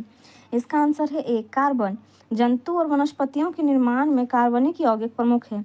यह हमारे भोजन, दैनिक उपयोग के पदार्थ, यातायात पर साधन सामग्री, विस्फोटक पदार्थ आदि में एक प्रमुख तत्व है। सभी जीवों में कार्बन उपस्थित होता है। कार्बनिक तत्व सजीव तथा हमारे द्वारा उपयोग की जाने वाली कई चीज़ों का आधार बनता है। अगला प्रश्न, पादपों में सबसे प्रचुर मात्रा में उपस्थित तत्व है कार्बन। कार्बन जो है सबसे प्रचुर मात्रा में उपस्थित तत्व है। पादपों में कार्बन सबसे प्रचुर मात्रा में पाया जाता है तथा पत्तियों में प्रचुर मात्रा में मैग्नीशियम पाया जाता है। पादपों की वृद्धि एवं उपापचय के लिए निरंतर रूप से कुछ ही तत्व अनिवार्य माने गए हैं, जिन्हें दो श्रेणी में विभक्त किया गया है। पहला है वृहद पोषक। इनमें carbon, hydrogen, oxygen, phosphate, phosphorus, nitrogen, sulphur, potassium, calcium और मैग्नीशियम आते हैं। दूसरा है सूक्ष्म पोषक। इनमें लौह, मैग्नीज, तांबा, मोलिब्डेनम, जिंक, बोरॉन, क्लोरीन और निकेल सम्मिलित हैं। अगला प्रश्न, मानव शरीर का मुख्य हिस्सा किससे बना होता है? मानव शरीर का मुख्य हिस्सा पानी से बना होता है। अगला प्रश्न, निम्न में से क्या मैक्रो पोषक तत्व नहीं है? विटामिन जो है मैक्रो पोषक तत्व नहीं है।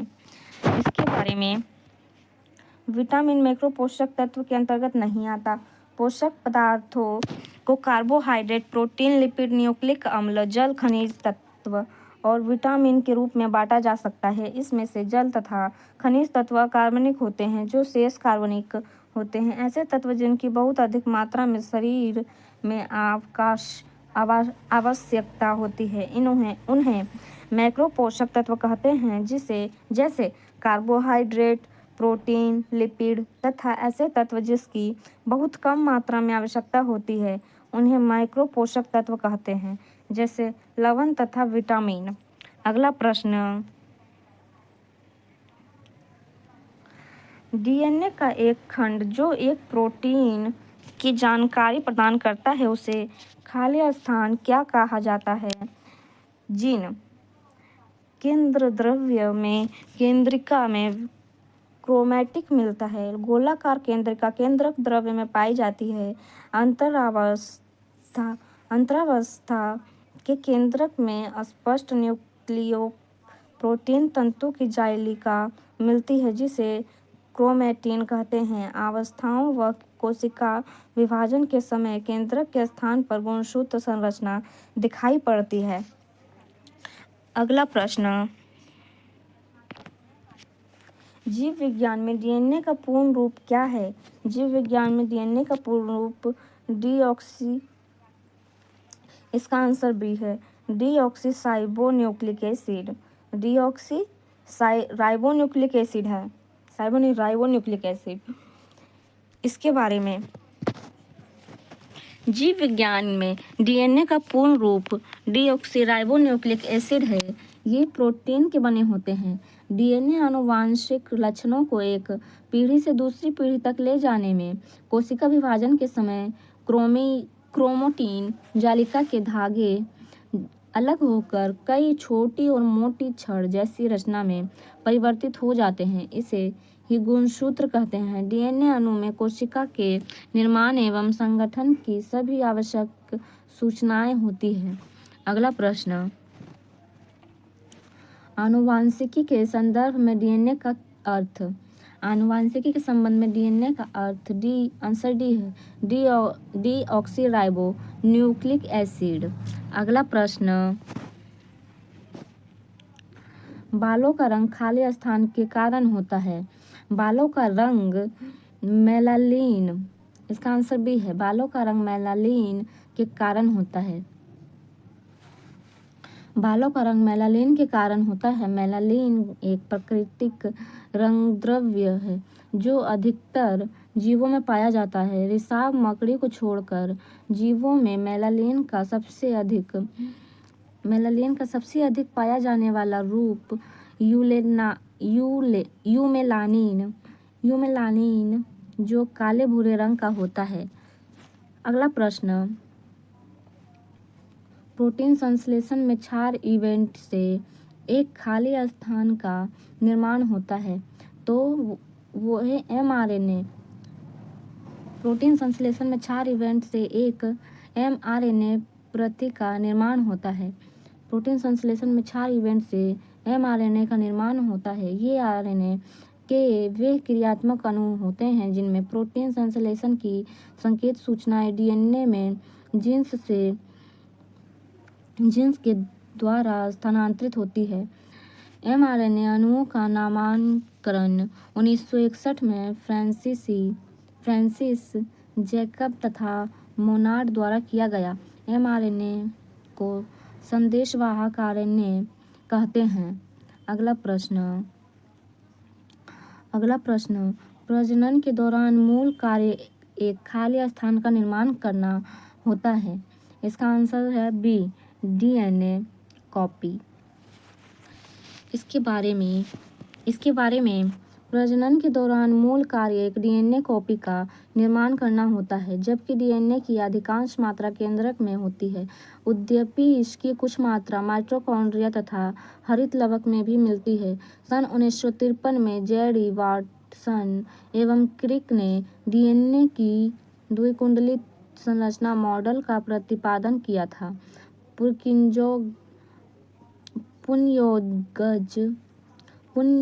पुंजोगज डीएनए को किस प्रपोर्शन में प्रवर्धित करने को डीएनए क्लोनन, जीन क्लोनन या आनुवांशिक इंजीनियरिंग कहा जाता है। अगला प्रश्न,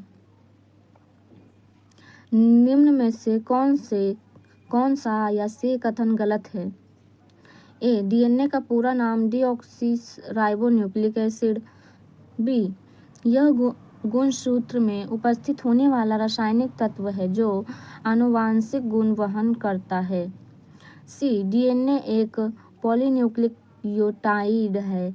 न्यूक्लियोटाइड डीएनए की ही मूलभूत संरचनात्मक इकाई है जो दो अवयवों से मिलकर बनी होती है। इसका सही आंसर है सी, डीऑक्सीराइबोन्यूक्लिक एसिड अम्ल मुख्यतः केंद्रक में होता है जो इसके न्यूक्लियोटाइड अणु में पैनवेज शर्करा डीऑक्सीराइबोस नाइट्रोजन या क्षार एडेनिन, ग्वानिन, साइटोसिन व थायमिन तथा फास्फोरिक अम्ल होता है। डीएनए गुणसूत्र में उपस्थित होने वाले ये 3 रासायनिक तत्व हैं जो आनुवांशिकी गुण वहन करता है। अतः स्पष्ट है कि कथन सी गलत है और कथन ए और बी सही है। अगला प्रश्न, एंजाइम मूलतः खाली स्थान होते हैं। एंजाइम मूलतः प्रोटीन होते हैं। अगला प्रश्न, डीएनए अनुक्रम में जीन को चिन्हित करने की प्रक्रिया को क्या कहा जाता है? इसका सही आंसर है सी, एनोटेशन। डीएनए अनुक्रम में जीन को चिन्हित करने की प्रक्रिया को एनोटेशन कहा जाता है। अगला प्रश्न, प्रोटीन की जानकारी प्रदान करने वाले डीएनए के भाग को खाली स्थान क्या कहा जाता है? इसका आंसर है डी, जीन। प्रोटीन की जानकारी प्रदान करने वाले डीएनए के भाग को जीन कहते हैं। जीन डीएनए के न्यूक्लियोटाइड का एक ऐसा अनुक्रम है जिसमें सन्निहित कूटबद्ध सूचनाओं से अंततः प्रोटीन के संश्लेषण का कार्य संपन्न होता है। यह आनुवांशिकता की मूलभूत इकाई है। अगला प्रश्न, खाली स्थान डीएनए का एक हिस्सा जो एक प्रोटीन के लिए जानकारी प्रदान करता है। वंश डीएनए का एक हिस्सा है जो एक प्रोटीन के लिए जानकारी प्रदान करता है। अगला प्रश्न, आरएनए का पूर्ण रूप क्या है? सी, इसका आंसर सी सही है, रिबोन्यूक्लिक एसिड। आरएनए का पूर्ण रूप राइबोन्यूक्लिक अम्ल होता है। आरएनए एक या एक से अधिक न्यूक्लियोटाइड से बना होता है। पॉलीमेरिक अणु है। एक न्यूक्लियोटाइड में एक न्यूट्रोजनीय क्षार, एक राइबोज शर्करा तथा एक फॉस्फेट शर्करा होती है। इसमें पिरिमिडीन थाइमीन के स्थान पर यूरेसिल होता है। इसमें पिरिमिडीन थाइमीन के स्थान पर यूरेसिल होता है। अगला प्रश्न, मानव शरीर में सबसे प्रचुर मात्रा में मौजूद तत्व कौन सा है? इसका सही आंसर है ऑक्सीजन। ऑक्सीजन जो है मानव शरीर में सबसे प्रचुर मात्रा में मौजूद तत्व है। मानव शरीर में सबसे प्रचुर मात्रा में मौजूद तत्व ऑक्सीजन है। मानव शरीर में मुख्यतः 6 तत्व पाए जाते हैं, जिनमें ऑक्सीजन सबसे अधिक मात्रा में 65% पाई जाती है। अन्य तत्व कार्बन है 18%, हाइड्रोजन है 10%, नाइट्रोजन है 3%, कैल्शियम 2%, फॉस्फेट 1%। अगला प्रश्न, प्रोटीन खाली स्थान का एक अभिन्न अंग है, तो वो है इनमें से सभी। प्रोटीन एंटीबॉडी एंजाइमों और कोशिका झिल्ली का एक अभिन्न अंग है। एंटीबॉडी एंजाइमों कोशिका झिल्ली का एक अभिन्न अंग है, तो इसीलिए इसका भी इनमें से सभी सही है। अगला प्रश्न, निम्नलिखित में से कौन सा दूध का प्रोटीन है? निम्नलिखित में से कौन सा दूध का प्रोटीन है? तो इसका आंसर डी सही है, कैसीन। कैसीन दूध का प्रोटीन है। कैसीन प्रोटीन एक फॉस्फोप्रोटीन है, जिसमें सभी आवश्यक अमीनो एसिड होते हैं, जो आमतौर पर स्तनधारियों के दूध में पाया जाता है। यह गाय के दूध में लगभग 80% तथा मानव में 20% पाया जाता है, जो हमारी मांसपेशियों के लिए आवश्यक है। अगला, इसमें अब 5वां पॉइंट शुरू हो रहा है, आनुवांशिकी। प्रश्न, सही कथन की पहचान कीजिए। इनमें से सही कथन की पहचान कीजिए। पहला है, एक्स गुणसूत्र वाले शुक्राणु में 23 गुणसूत्र होते हैं, जबकि 22 वाई गुणसूत्र वाले शुक्राणु में 22 गुणसूत्र होते हैं। दूसरा बोलता है, एक्स गुणसूत्र वाले शुक्राणु में 22 गुणसूत्र होते हैं और वाई गुणसूत्र वाले गुणसूत्रों में भी 22 गुणसूत्र होते हैं।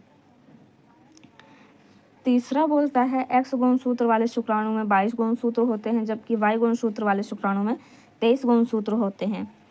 चौथा बोलता है, चौथा ऑप्शन, एक्स गुणसूत्र वाले शुक्राणु में 23 गुणसूत्र होते हैं और वाई गुणसूत्र वाले शुक्राणु में भी 23 गुणसूत्र होते हैं, तो इसका सही आंसर है डी। इसके बारे में, एक्स गुणसूत्र वाले शुक्राणु में 23 गुणसूत्र होते हैं, ये सही है, और 22 गुणसूत्र वाले में भी 22 गुणसूत्र ही होते हैं। इसके बारे में जानें। कोशिका विभाजन के समय क्रोमैटिक सिकुड़न अनेक छोटे मोटे धागे के रूप में संगठित हो जाते हैं। इन धागों को गुणसूत्र कहते हैं। एक्स गुणसूत्र वाले शुक्राणु में 23 गुणसूत्र होते हैं। वाई गुणसूत्र वाले शुक्राणु में भी 23 गुणसूत्र होते हैं। मानव में 23 जोड़े या 46 गुणसूत्र होते हैं, जिनमें 22 जोड़ी या 44 गुणसूत्रों को ऑटोसोम्स कहा जाता है तथा 2 अन्य गुणसूत्रों को लिंक क्रोमोसोम XY कहा जाता है। अगला प्रश्न, जीन खाली स्थान की गतिविधि के माध्यम से लक्षणों को नियंत्रित करते हैं। इसका सही आंसर है सी, हार्मोन। इसके बारे में, जीन हार्मोन की गतिविधियों के माध्यम से लक्षणों को नियंत्रित करते हैं। जीन आनुवांशिकता की मूलभूत इकाई है। जीन के कारण ही हमारे आनुवांशिक विशेषताओं की जानकारी होती है। जब जीन की DNA में अस्थायी परिवर्तन होता है तो उसे उत्परिवर्तन कहा जाता है। अगला प्रश्न, जब मेंडल ने मटर के पौधे में दो लक्षणों की वंशागति का अध्ययन किया तो उन्हें F2 पीढ़ी में पौधे के लिए क्या फेनोटाइपिंग अनुपात मिला? उन्हें कौन सा फेनोटाइपिंग अनुपात मिला था? तो 9:3, 3:1। इसके बारे में इसका सही आंसर है ए। मेंडल में द्विसंकरीय कोष के लिए गोल तथा पीले बीज से उत्पन्न पौधे का क्रॉस कराया। इनमें गोल तथा पीले बीज प्रवाहित होते हैं, अतः P2 पीढ़ी के पौधे का फिनोटाइप अनुपात 9:3, 3:1 प्राप्त हुआ तथा F2 पीढ़ी के पौधे का जीनोटाइप अनुपात 1:2:1:2:4:2:1:1 प्राप्त हुआ। अगला प्रश्न, एक पीढ़ी से दूसरी पीढ़ी में वंशानुक्रम होने वाले आनुवांशिक पदार्थ कौन सा है? इसका सही आंसर है बी, DNA। DNA एक पीढ़ी से दूसरी पीढ़ी में वंशानुक्रम होने वाला आनुवांशिक पदार्थ है। इसके बारे में DNA या डीऑक्सीराइबोन्यूक्लिक एसिड अणुओं का एक समूह है जो माता पिता के वंशानुक्रम गुणों का आनुवांशिकी जानकारी को उनके संतानों तक ले जाने और स्थानांतरित करने के लिए जिम्मेदार होता है। DNA की खोज दो वैज्ञानिकों जेम्स वाटसन और फ्रांसिस क्रिक ने 1953 में की थी। इन खोज के लिए उन्हें 1962 में नोबेल पुरस्कार से सम्मानित किया गया। तो किन्हें नोबेल पुरस्कार से सम्मानित किया गया? जेम्स वाटसन और फ्रांसिस क्रिक को। इन्होंने इसकी खोज की थी 1953 में और पुरस्कार कब दिया गया? 1962 में। कौन सा पुरस्कार दिया गया? नोबेल पुरस्कार। अगला प्रश्न, एक लंबे पौधे TT और एक छोटे पौधे TT के बीच संकरण के परिणाम स्वरूप उत्पन्न F1 संतति के सभी पौधे के लंबे होने का क्या कारण है? इसका आंसर डी सही है, क्योंकि पौधे की लंबाई केवल T द्वारा नियंत्रित होती है। इसके बारे में, एक लंबे पौधे TT और एक छोटे पौधे TT के बीच संकरण के परिणाम स्वरूप उत्पन्न F1 संतति के सभी पौधों के लंबे होने का कारण है क्योंकि पौधे की लंबाई केवल T द्वारा नियंत्रित होती है। अगला प्रश्न, खाली स्थान में लिंग गुणसूत्रों का एक पूर्ण युग्म मौजूद होता है। इसका सही आंसर है ए, मानव मादाओं में लिंग गुणसूत्रों का एक पूर्ण युग्म मौजूद होता है। इसके बारे में, मानव के सभी गुणसूत्र पूर्ण रूपेण युग्म नहीं होते। मानव में अधिकतर गुणसूत्र माता और पिता के गुणसूत्रों के प्रतिरूप होते हैं। इनकी संख्या 22 जोड़ी, परंतु एक युग्म जिसे लिंग गुणसूत्र कहते हैं वो कभी भी पूर्ण जोड़े में नहीं होते। स्त्री में गुणसूत्र का पूर्ण युग्म होता है तथा दोनों X कहलाते हैं। पुरुष में यह जोड़ा परिपूर्ण जोड़ा नहीं होता, जिसमें एक गुणसूत्र समान आकार का X होता है तथा दूसरा गुणसूत्र छोटा होता है, जिसे Y गुणसूत्र कहते हैं। अतः स्त्री का XX तथा Y का XY गुणसूत्र कहते हैं। पुरुष में XY गुणसूत्र होते हैं। अगला प्रश्न, निम्नलिखित में से आनुवांशिकी का जनक किसे कहा जाता है? तो ग्रेगर जॉन मेंडल को आनुवांशिकी का जनक कहा जाता है क्योंकि मेंडल ने ही सबसे पहले आनुवांशिकी के नियम की खोज की थी। मेंडल ने मटर के पौधे पर प्रयोग किया था। अगला प्रश्न, सामान्य मानव कोशिका में 46 गुणसूत्र होते हैं, जबकि जनन कोशिका में खाली स्थान होते हैं। कितने होते हैं? तो 46 गुणसूत्र होते हैं। नहीं, 23 गुणसूत्र होते हैं। इसका सही आंसर है बी, 23 गुणसूत्र होते हैं।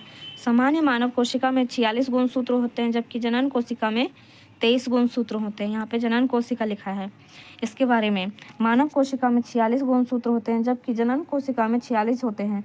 गुणसूत्रों पर बहुत से जीन स्थित होते हैं जो एक पीढ़ी से दूसरी पीढ़ी तक लक्षणों को हस्तांतरित करते हैं और हमें आनुवांशिक, इसलिए गुणसूत्रों को वंशागति से का वाहक कहा जाता है।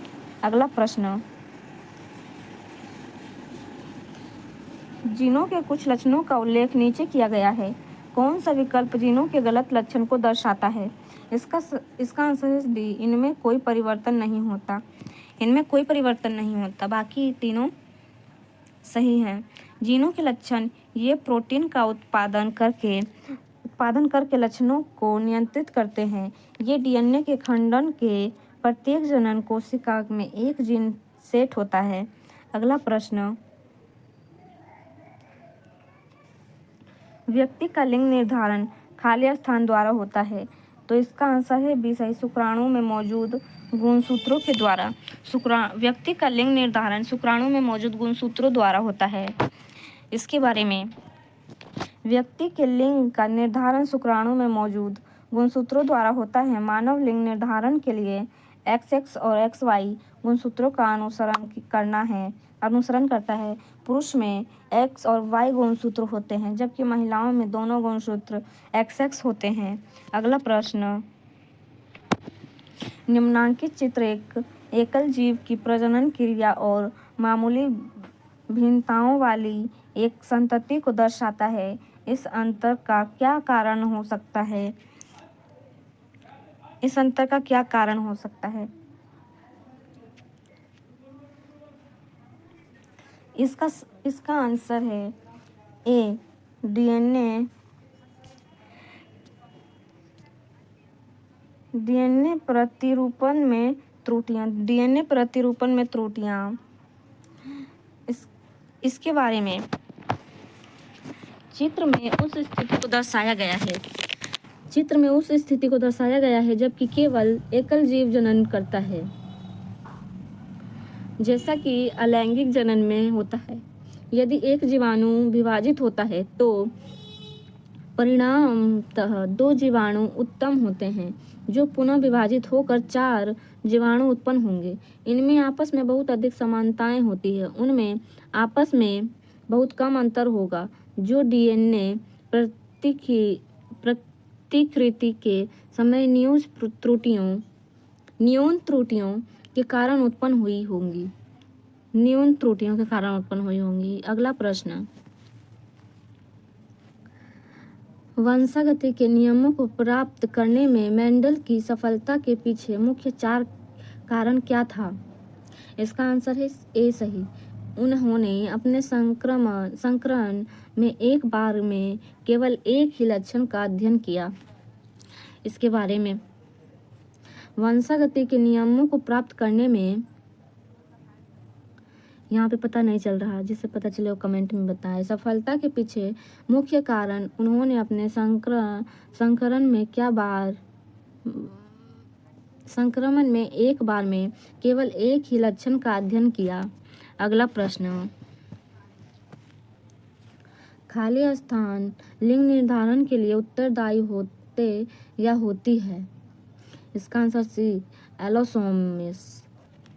एलोसोम मानव सेक्स क्रोमोसोम एलोसोम की एक विशिष्ट जोड़ी जो एक सामान्य ऑटोसोम